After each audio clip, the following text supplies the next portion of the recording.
Hi everyone, I'm Nicole, an occupational therapist from the Note Ninjas. Today I'm going to be showing you a little cooking simulation demonstration. So we try to think out of the box here at the Note Ninjas, like how can we simulate the actual activity of cooking? Because sometimes our patients aren't ready to start actually being in front of heat, or maybe they're timid, or maybe we don't have the right ingredients. So we just want to simulate that activity. So we were thinking, hey, why don't we, before having them start with boiling hot water, what's an activity that we can kind of test their safety and their abilities first? So what we did is we took a pot here and we put some ping pong balls in there to kind of simulate some pasta, some rice, whatever it was. So and then we have our pot holders here because we want to make sure that they're safety. Remember, this is technically hot boiling water, so the pan's probably hot. So we could take our spoon, have them stir it.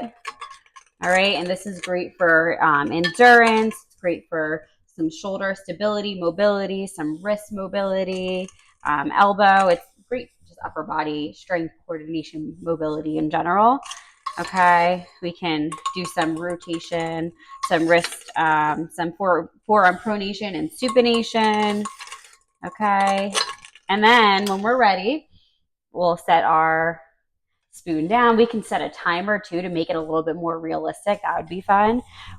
So we want to take another pot holder here, and then we're going to have them transfer to the sink. Okay, so we want to make sure that they're able to safely transfer this first before dealing with the boiling hot water.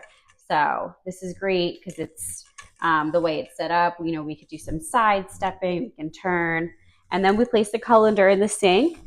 And all you have to do is just turn it over, transfer the balls. So it's kind of stimulating, pouring out that hot water.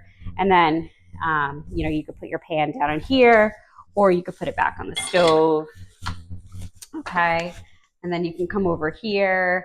The great thing about it is if you're just using ping pong balls, you can get them wet. It's not really a big deal. So we can kind of rinse it, just kind of showing, like, kind of get the heat out of there, and then shake it out. Okay. So there's just another activity that you could be doing with your patients to simulate cooking, making sure that they're safe, making sure that they have the endurance, the coordination to do all those things before getting them to the actual cooking task. So make sure to follow us, the Note Ninjas, for more treatment ideas and documentation.